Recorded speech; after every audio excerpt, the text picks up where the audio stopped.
So, good morning, everybody, and welcome to the first session of this CPD Light Year in a Day. So this stream today is going to be a live podcast stream, and all day I have a host of brilliant guests talking about some interesting, some engaging, loads of different topics across the day, and we'll cover all sorts of ground from AI to people-centric financial planning to sustainable investing. We've got it all here. We've got it all. And to start the day, I am joined by a fantastic guest, and that is Chartered Financial Planner and Managing Director of Spentwell, Keith Boys. Welcome, Keith. How are you doing? Thank you. Good morning. Yeah, I'm very well. Thank you. Yourself? Yeah, not too bad. Not too bad. I feel slightly apprehensive of this 7-hour podcasting day, but I think with the guests I've got, I'm excited to see what's going to come up. Yeah, and by hour 7, what I'm gonna sound like, what questions we'll be asking. But we're here with number one. You're number one, so we're fresh. We're good to go. And I'm feeling good, feeling ready. So to start things off, then on every podcast, we like to kick things off by asking, what does a day in the life for you look like? Oh, it's quite the question. What does a day in a life look like for me? It's incredibly varied. So I try to structure my week into segments. So typically, the start of the week and the end of the week, I'll do sort of admin. So that's sort of chasing providers, keeping on top of the sort of behind the scenes sort of work, pulling together data and so on.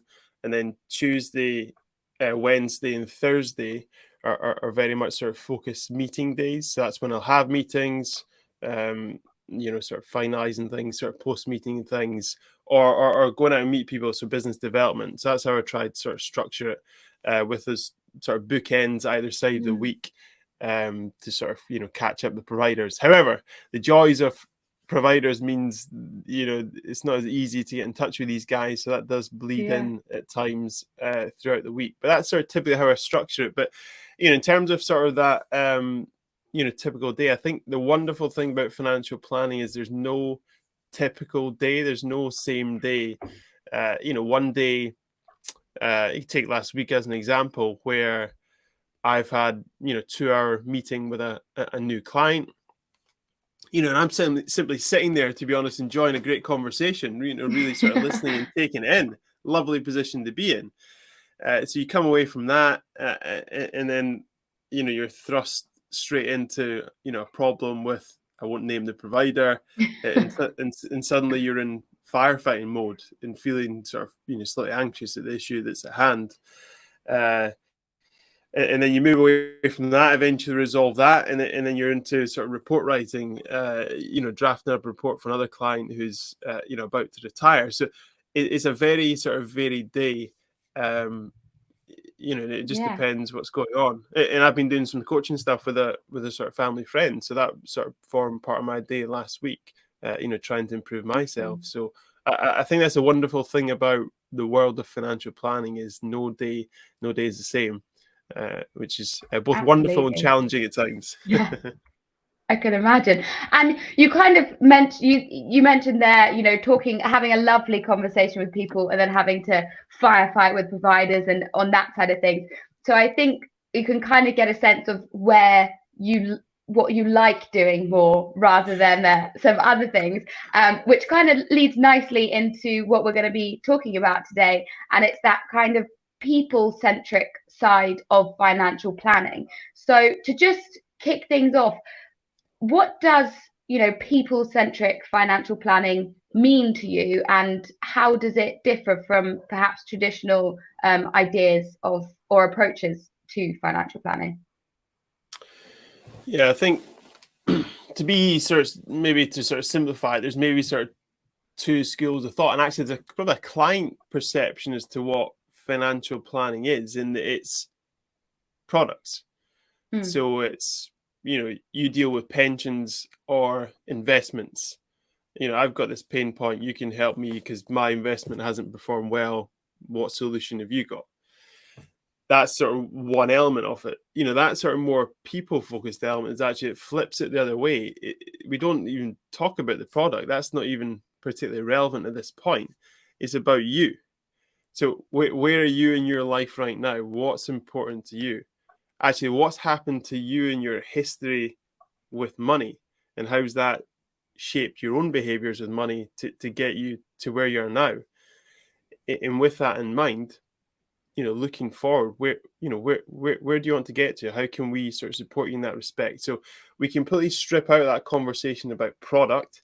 The product it's incidental. Yeah, these are vehicles we can use, but actually it's about the person and understanding the individual, understanding the Yeah. family.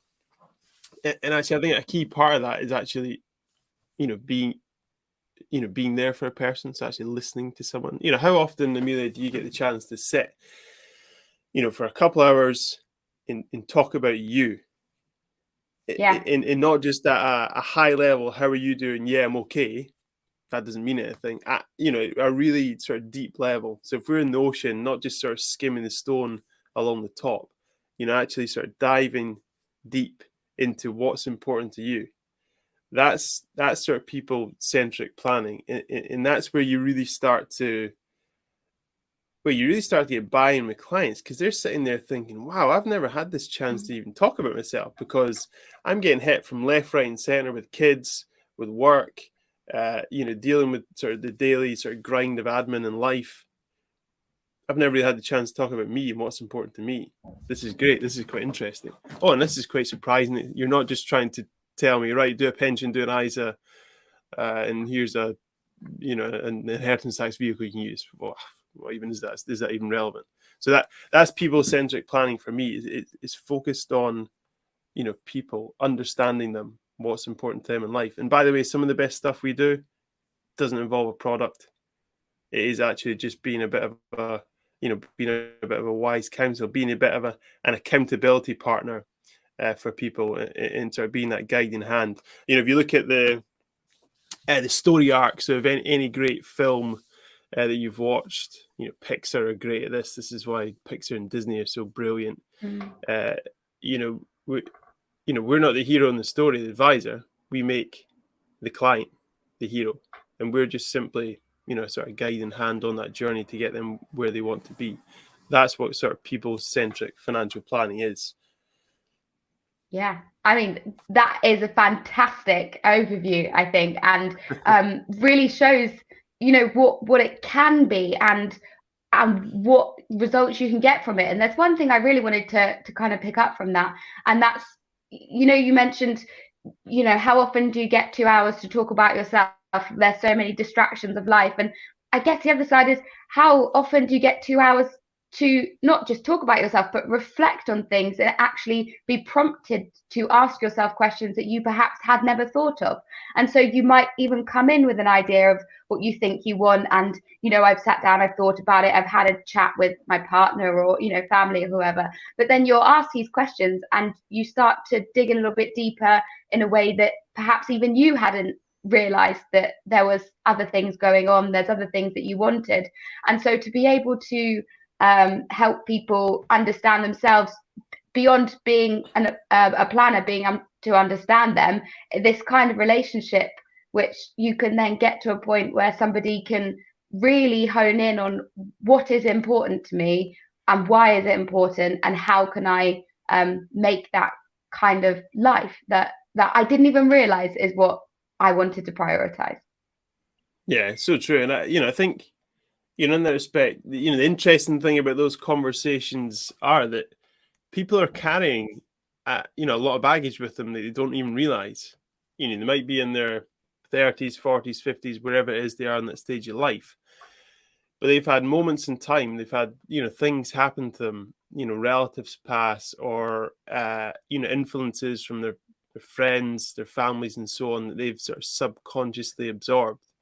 So we had a recent client in her, a lovely couple in their 70s, and very sort of wealthy in their own right. the wife in particular was very nervous about money and almost had this sort of guilt factor around that. She came from a working class background, now was considered very wealthy in her own right, but had worked hard, had earned the right to be wealthy, but felt guilty for it. And it was interesting. So if you take a first level answer, I just don't like money. All right, okay. But then when you start to drill down that into sort of this, second degree and third degree answers, it tracked all the way back to her childhood and her mother. And her mother was someone who was particularly, had a particularly sort of negative train of thought around money, and had always sort of pushed that into her daughter's mind. And she carried that, and we're talking from a child, and she carried that through in her life, and she's sort of early 70s now.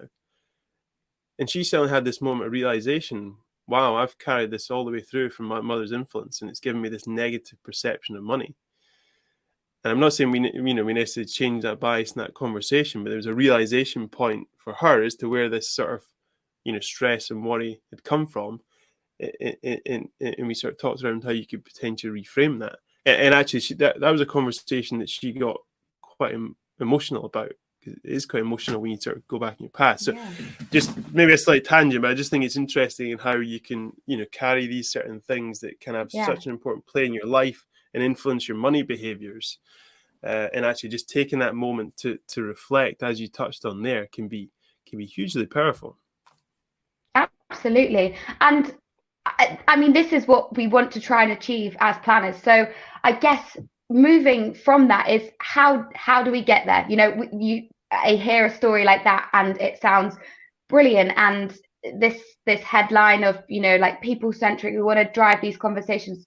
This is where we want to be getting to. I guess the question is how do we get there? How do we as planners create the environments and the conversations to get there? So looking at it from that point of view, I wanted to start with listening.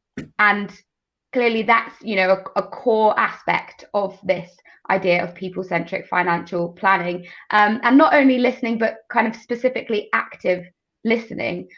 So I guess my next question is, how do you make sure you're actively listening, and why is listening important?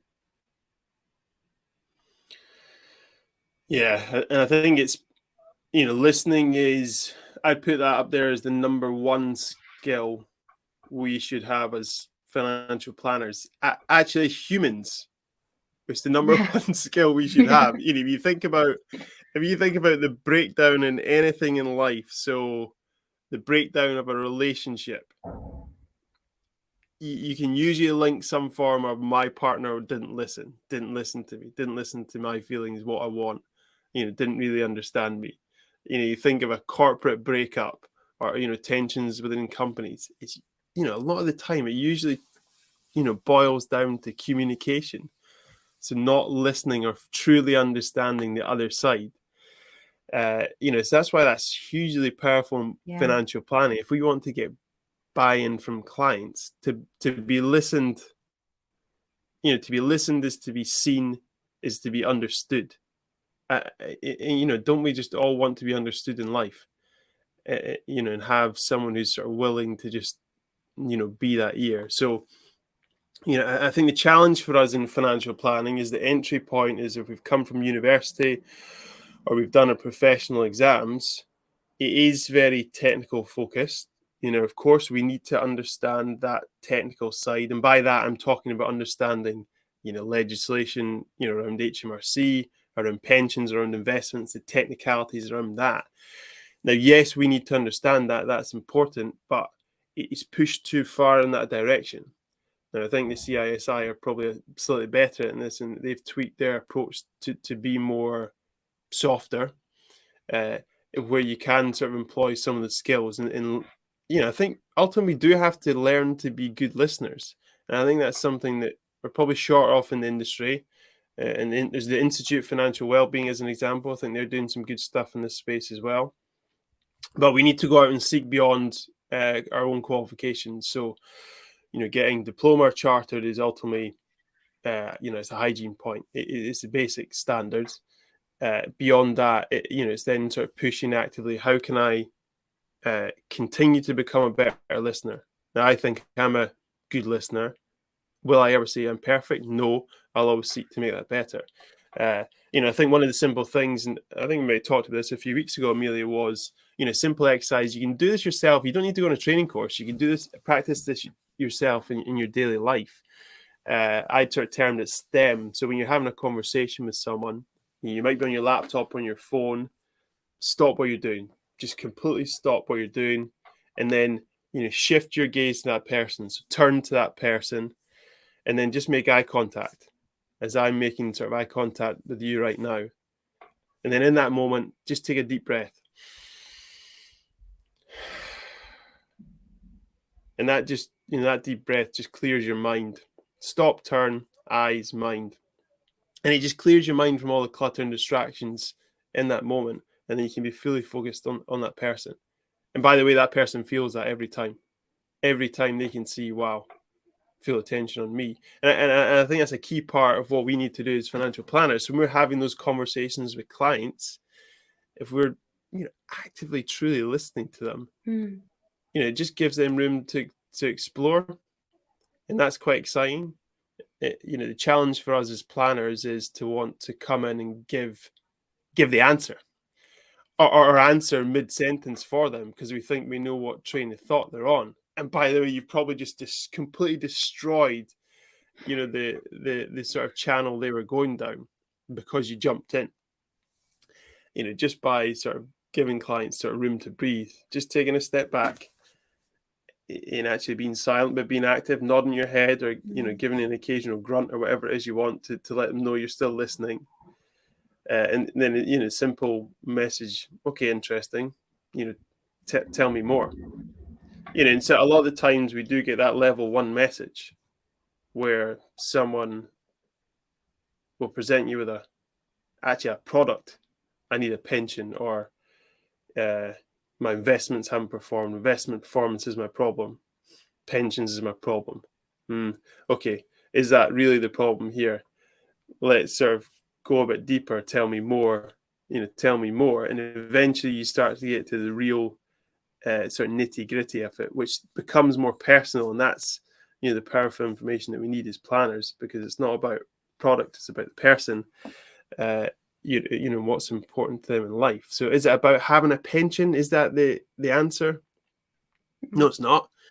Actually, I want to, be able to go and spend time with our grandkids at age 60, and I want to go and travel to South America with my wife because we've never been able to travel for the past 4 years because we've been stuck, here in Scotland looking after our children, and we've given them a great life with the university and so on. But do you know what? Now it's time for a bit of us. All right, tell me a bit more about that. What would it mean to be able to achieve that?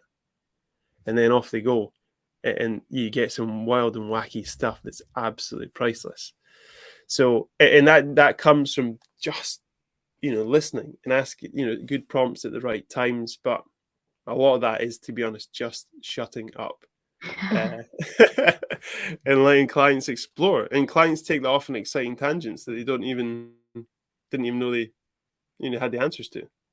Yeah, and that last point as well about just being quiet and how important that is. It's interesting because I put a poll out in our NextGen Planners community, and I asked what percentage should people be talking in client meetings. I said 50, 60, 70, 80 or 90, and it was really interesting how much spread there was of an opinion there, with a lot of people thinking, it's a what do you call it, like an equal relationship where you both should be speaking, or you should be speaking a little bit more, and no, they should be speaking a little bit more, sorry, and you speak just a little bit less, but you're still talking. But I think the people who really value the idea of listening and looking at how you can facilitate a client's journey and help them, discover what they want and how they want to live their life, it was 80, 90. It was, you need to be letting them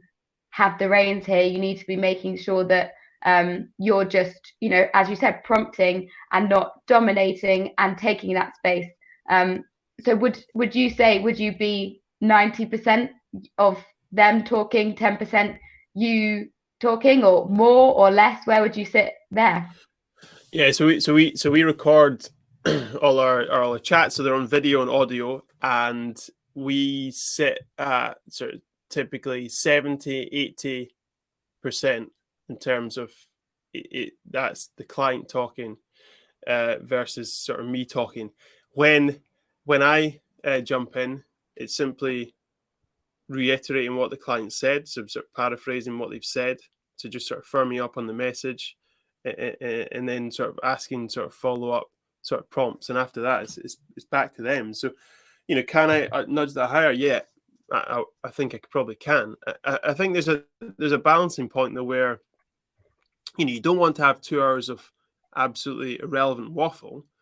So it's exciting for clients to go off in tangents, but you know, there are points where you might need to step in just to sort of, you know, hone it back in, or sort of maybe rephrase your own question to get, you know, certain answers.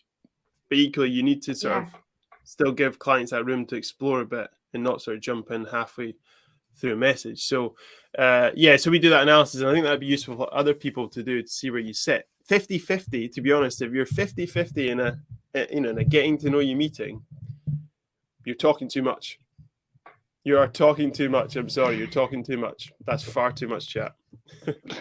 Yeah, and as you said, you know, it's not, you know, a one size fits all exclusive. You talk this much, they talk that much. It's in that process of listening and understanding. You might be able to see at the beginning, do they need a little bit more, you know, support in terms of opening up and chatting, because it is quite a daunting thing, you know, to come to initially a stranger who then goes, well, tell me everything about you, tell me your whole life, tell me everything about your finances, give me all this information that, you know, you, and obviously you're not necessarily saying it like that, but it can be quite it's quite scary to start that process. So working out how you can facilitate that space is I guess there's going to be some slight variation in how much you talk depending on the person as well. I mean, would you agree? No, I absolutely agree, and I think a lot of that comes down to how you frame it with clients. So have you softened them up in advance? So, you know, if we're stepping out onto the football pitch, did you do your, you know, half-hour warm-up before you went in? You know, you going in for a 90-minute match cold. And if you are, by the way, you're probably going to pass the ball that well. You're probably going to pull your hamstring. You're not going to enjoy the experience. So, you know, how can you soften clients up, you know, prior to that meeting? Well, it's setting expectations, who we are as a, you know, as a firm, who I am as a planner, you know, and what our expectations are of you. And if you're pretty clear with clients, here's the way this conversation is going. And by the way, there's a variation in firms and their approaches, and that's perfectly fine. But our approach isn't about product sales, you know, such. It's about you and understanding you, and we're pretty clear with that at the start. This is how this we want this conversation to go. And by the way, if it's not for you, no worries. There's another firm out there we can direct you to. But this is our approach, and we know it works because we understand you. So I think if you set those expectations at the start, clients come in prepared. So one of the exercises we do with clients is we get them to do a visualization before they come into the meeting. Tricky word to say. Off a little stick figure and start to populate bubbles around it. Give some thought to who you are and what you want in your life. You know, not every client does it, but a lot of them do. You know, so they've prepared in advance, they've given thought to it, and then they can start to expand on that in a conversation. So they already sort of understand, you know, the way this conversation is going. So I think priming clients in advance is sort of key to that. If you don't prime clients, then I think that's where it can fall down. And you're right, you probably do then need to talk a bit more to, you know, sort of draw out answers from them, and that can be sort of more challenging. Yeah, interesting. And in terms of listening then as well, there's speaking, but there's a lot that happens non-verbally too. And so when listening to a client and trying to understand where they're coming from and how they're feeling, how do those, non-verbal cues or signals come into things? And are there specific things that you might pay attention to which... Oh, have you lost sound? Can you hear me? No.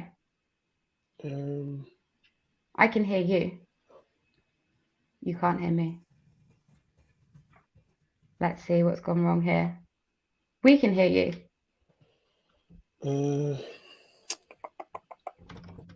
I can hear you. Oh, he's gone. It's live TV, everybody. This is what happens. We'll see if we can get Keith back in a second. Where's Keith gone? Oh, is he back? Still not?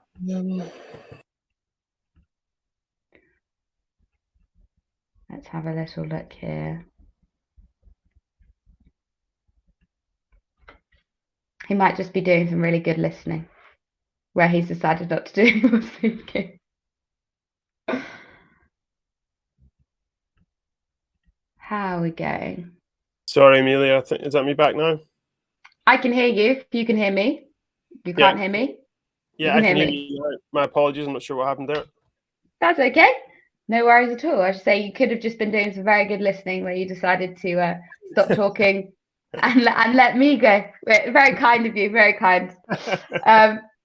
Yes. So what were we talking about? Non-verbal cues. So that being a big part of listening. How does that come into your understanding of a person? Is there anything you look for in their behavior and anything that they're telling you, physically in themselves rather than verbally? Yeah, it's an interesting one. So it's funny because at times clients say certain things, and I don't know if it's an experience thing or a sense or just from a feeling of how the conversation's gone thus far, that there's more to their answer. So they might say one thing, but it doesn't sound quite convincing. I'm just thinking of a young client I had recently where they were telling me they were saving for the future. They'd actually saved up over £100,000 for a house. And it sounds great. They're great savers. You're poised. You're good to go. You've got a deposit for a house. But yeah, we want to buy a house, Yeah, we're looking. But you could just tell the way they're talking. There's something missing there. There's something that they hadn't quite taken the step. And that was a almost non-verbal element you could see sort of on the call. She's shifting around in her seat a bit. She's kind of fiddling a bit, and it's not quite, doesn't fit. And so, it'd be easy to just sort of take it at face value. So, when you start to dive beyond that initial answer, and again, this tracked back to her. You eventually got this answer from her that tracked back to her and her mother. Again, sorry, nothing against mothers. Brilliant job, it's just incidental. Again, there was a bias there, a fear around spending money. So great savings discipline. She didn't have that problem, which is what many of us have, but she had a fear around spending money, and it tracked back to her childhood and this sort of guilt factor that was created through her mother. And that was a really interesting conversation to explore with her, and it was a realization point for her. And that sort of came from, to an extent, it was verbal in terms of it was her answers she was giving, but it didn't quite match with the situation. You're ready, you're good to go. What's happening? You're kind of saying you are, but it's not happening. And it was that sort of deeper exploration that sort of dug out that sort of challenge. So, I think reading people in that sense is great. It's tricky though, because we're not actually, as humans, we're not that great at reading people. Even the so-called trained experts get it wrong. Malcolm Gladwell's written an interesting book on that, where even trained CIA agents get it wrong when reading people. So it's not easy. It's not an easy thing to do, and we could potentially misread people. And I think that's why it's important to ultimately clarify what clients said, and then just see if you can dig a bit deeper, just to sort of firm up on things. And that's what happened in that conversation with that client. So But that's sort of part of the journey, is sort of being financial planners, how you can take the verbal answer but get real great depth to that, and that's when you start to get the real answers come through. Yeah, and I think something that's perhaps slightly newer to bring in is the idea of not doing it in person all the time as well, because since the pandemic, obviously these meetings have become a lot more virtual than they ever have. People aren't driving around to lots of different houses as they were. Has this element of doing meetings like that, you mentioned you were on a call with her, doing it virtually, has that changed, or does that change your approach to things, or do you think it's still pretty similar how you would approach both of those situations? Yeah, so a caveat what I'm saying here, but when COVID happened and lockdown, that was essentially the best thing possible for what it meant for technology in bringing forward sort of our profession in terms of comfort and usage of video call. It was all there before. We could still use it, but we didn't. And during COVID, we're forced to use it, and so that then normalized it with clients. So it went from being an unusual thing to a normal thing. So then that opened up a really exciting opportunity where actually you could then have conversations with clients over video. You didn't need to travel to their house. They didn't need to travel into the office. You could do it over video and have great conversations. Now, for me, what that's opened up is clients can do that in the comfort of their own home, which I think is quite interesting. So they're sitting in a comfortable space, in a familiar surrounding, on their sofa, perhaps with a coffee, glass of wine, whatever it is, and they're in their safe space on a video with me. Now, some might say that video is a barrier. Now, does it replace face-to-face? Yeah, sure. No, of course it will never 100% replace it.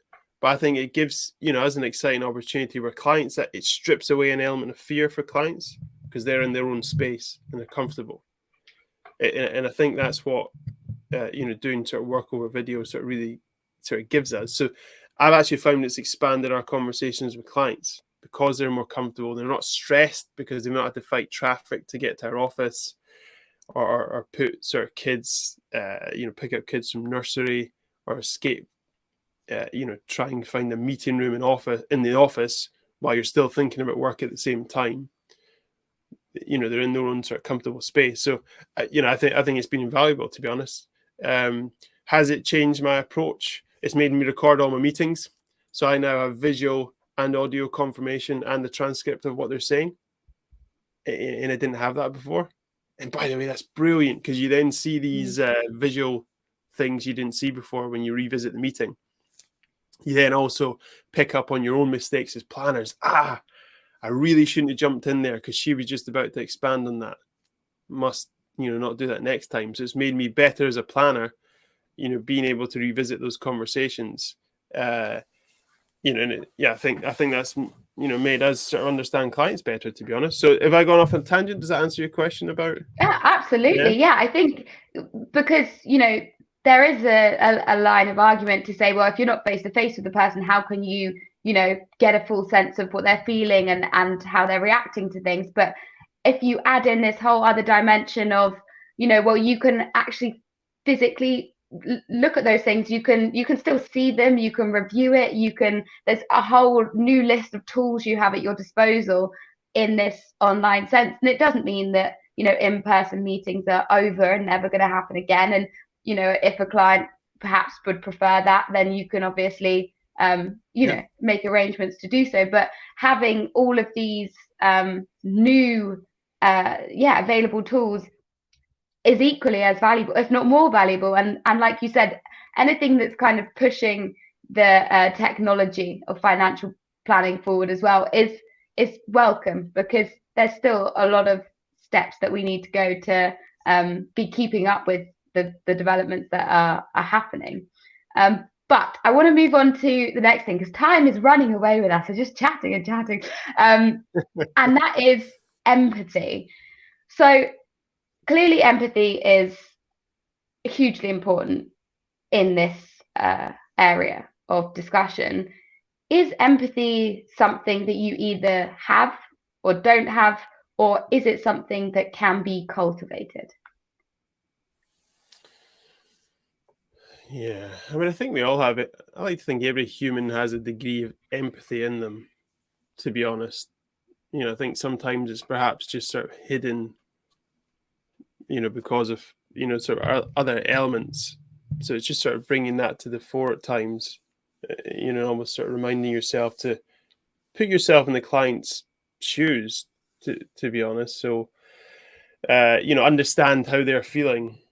You can never fully understand if you've not directly experienced what they're referring to, but you can still attempt to put yourself in their shoes, and that's something I always try to do when clients are talking to me. So I think that's hugely important. I think, is it something you can learn? Yeah, absolutely it is. I think it comes down to personality types as well, though. So who are you as a person? I think it's important to not force. You shouldn't force your own personality, or you shouldn't force, sorry, a false personality. If you're forcing across a false personality to someone you're not, you will not connect with clients, because they'll see that, or they'll perceive it even subconsciously, and there'll be something that they will feel that just won't quite fit. And I think that's where advisor client relationships can fall down. If you're trying to be someone you're not, you need to be authentic. So when I'm with clients, I am who I am, and I'm comfortable in my own skin. I know I'm not perfect. I am a flawed human being, but I'm authentic. In some people will absolutely love that. Other people will not connect with me, and I think that's okay. I'm probably not the financial planner for you then if you're not connecting with me. And actually, it wouldn't be right to take this further. There's someone else that you should connect with, and that's okay. And I think we have to be sort of comfortable in our own skin in that respect, and not feel, we need to serve anyone and everyone. We need to serve who's the right fit for us, but importantly, clients need to find the right fit for themselves. Yes, we hope it's us, but it might not be. So, the sort of the empathy piece, hugely important as planners to sort of actively display that. And as we touched on earlier on, I think a key part of that is simply being a good communicator, being a good listener. I don't think you can display empathy without being a good listener. So if you're nailing that, if you're continuing to hone that approach of being a good listener, that in itself, displays empathy. And that strips away a barrier for clients. Yeah, and I think this is a really interesting point of a conversation to get to when we're suddenly reflecting on ourselves as people, as planners, and looking at, well, this conversation isn't just about listening to them. You're bringing yourself into this conversation too. You're bringing, the energy in this room. You're coming with your own biases. You're coming with your own understanding of money. Your own perhaps mother who said something to you at childhood and made you never want to spend money again. All of these things. So how important do you think it is to, as planners, to check in with yourself and understand who you are and what you're bringing to the conversation in order to be able to be authentic and not let your own preconceived notions of money or behavior kind of impact on the conversation you're having and the way that your client is wanting to proceed with things, or their behavior with money?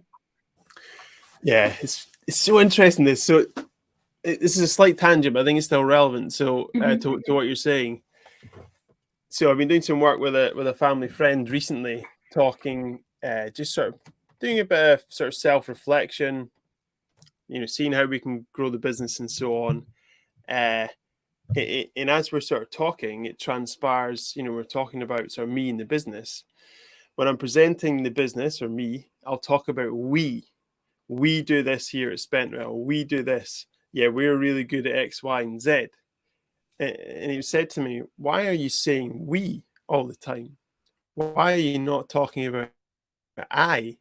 Because people buy people.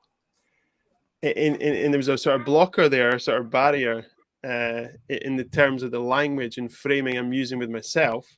It was potentially then actually sort of scuppering my own chances with clients, because I'm talking about we, this sort of big unknown entity, when actually Yeah. I would talk about.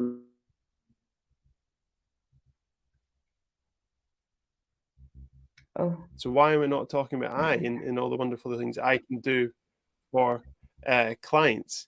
So, I think framing is sort of a really interesting element in terms of how we frame things with clients, because you can easily direct a conversation and get the answers you want. And actually, I think a good example is probably around the ethical investing approach and how you ask that question. Because if you frame that as a leading question, that basically puts the client down the route of ESG, they're going to say yes because they think you want them to say yes. Oh yeah, invest ethically. But it wasn't necessarily that was on in their head. You just put it in their head because of the way you framed it. So I think we need to be careful not to push your own agenda. So yes, if ethical investing, as an example, is my thing, you got to be quite careful on how you word that with clients, so it doesn't become their thing just because it's your thing. So you almost sort of need to take a neutral ground in terms of how you're sort of asking questions or sort of framing things with clients, because what you don't want, when it comes to writing your reports and giving the answers, it's the answers that you wanted rather than the clients. Because when that happens, then there's a disconnect, and the client gets to the end of it and it's kind of what I wanted, but it doesn't feel like he really listened to me, and it was more about his agenda than mine. So I think framing is hugely important, and not sort of leading the client down their, your own agenda. Yeah, for sure. And I guess in this conversation, we've heard a lot about all these excellent case studies that you have in your career and how it's worked really effectively. If you don't mind, is there any cases where you've perhaps not done things exactly the way that you wish you had, or something that surprised you about clients, or a mistake that's tripped you up that has made you learn something from and you've acted differently? So Spentwell's been running for just under 4 years now, and I've been in the industry for 15 years. And I think this is a continual evolution. But I remember one of my earliest meetings with a client where I was actually just thrust in without any sort of prior training. Here you go, here's a client, sit with an investment manager, and here's a client, and go for it. And Wow. I remember, she's quite daunting, and I remember reflecting on this afterwards, and I just vividly remembered not really giving that client room to explore. I remember feeling quite pressured by the investment manager there. I was quite young at the time, but the client was sort of talking about the situation, scenario, and I was jumping in with answers, thinking I need to give the answer here. I need to sort of impress this guy sitting next to me, the investment manager, and impress this lady sitting in front of me. And I remember reflecting that afterwards, thinking, that was completely wrong. I needed to just give the client room. I didn't give a room, and lo and behold, that client actually didn't proceed with, what I was pushing at them. Such a great early lesson. And I reflect on that at the start of when I launched in Spentwell, the conversations I had then to the conversations I have now, so far removed from the start to where they are now, where we're really, going beyond that sort of first or second level to now sort of 3 or 4 layers deep. And I find that's, invaluable in terms of understanding clients, really understand what makes them tick. And I think that's, constant evolution that you have to keep reminding yourself of, how you can sort of give sort of clients room. And I've made that mistake in the early part of launching Spentwell, I think, where yes, we did good things for clients, but I don't think we gave them enough room at times. I think we probably should have given them more room to explore certain elements, and I maybe jumped in. And that's just through reflecting on those conversations, and looking over videos and things and thinking, I probably should have just. And so what's happened is the conversation's expanded. If it was an hour long before, it's now an hour and a half, or it's 2 hours. And that's just simply by learning that sort of lesson myself. So I made the mistakes, and I think that's okay, but I think you need to make those mistakes as planners to sort of be better. And I'm still not perfect. Yeah, for sure. And I mean, that's why I asked the question, because I think sometimes it's hard when we listen to someone talking about what we need to do and how it's effective and how it works, but it's all part of that kind of self-reflective aspect of it, as if we're also not acknowledging, like you said, we're not perfect, we're going to make mistakes. There's going to be times where you go, oh, I wish I hadn't done that. And the only way that we can kind of move forward and be okay with making those mistakes is by hearing other people say, well, I didn't do this very well, but I learned from it and I've done this. And if you've perhaps encountered a situation where you think, actually I could have done that a little bit better, it means that the dialogue is more open for people to ask for help and be honest with where they perhaps could do better. Yeah, and I think you need that. I think it's quite easy to move from case to case to case and just think, churn them out, and then you start to sort of incrementally shift down this rabbit hole, with your own sort of approaches and biases, where I think that sort of self-reflection or revisiting conversation you've had can be hugely invaluable, not just in work, in your own personal life. How did you interact with your wife today, or your husband or partner, whoever it is? Was that approach with your kids today really the right approach? I could have done that a different way. But if you don't reflect on it, then you just continue to do the same behaviors and then wonder why things go wrong. So, I think if you guys have talked about this, having room in your week for self-reflection on the day gone by or the week gone by is hugely valuable, because you'll learn more about yourself. You can then carry forward and ultimately be better and more comfortable in yourself, and be better for your clients. For sure. And I mean, I could carry this conversation all day, but we've got 2 more questions that we always ask people on the podcast that I want to get in before we have to wrap up. And that is, firstly, we always like to ask our guests for a book that has helped them in their career. Do you have a book that has done that for you? I do. So, absolutely brilliant book, Essentialism by Greg McKeown. And it's a fantastic book. So if you think about, say, your life, Amelia, and all the noise in your life, and you work, you've got your social life, you've got your hobbies and interests, your friends, all these elements, and then you've got all these noisy distractions like social media, TV, and so on. It's incredibly noisy. There's a lot going on, and you get emails from God knows how many different people. Essentialism is about how you can essentially strip that down, so take away a lot of the noise and actually live a bit of a more streamlined life, and actually say no more often. It's quite easy to say yes to everything because you want to please everyone else. How can you please yourself? And I think that book's really great. I powered through that book. I would highly recommend that book to everyone, particularly in this sort of current day and age with technology. It's so easy to be distracted with so many different elements. This is about how you can just sort of take all that away and give yourself room to be you. So that's a book I would highly recommend. So that's worth checking out. Essentialism. Essentialism sounds excellent. So, final question. It's pretty big. What are you most excited to see in the world of finance in the next decade? Oh, I don't think you can avoid it. It has to be artificial intelligence.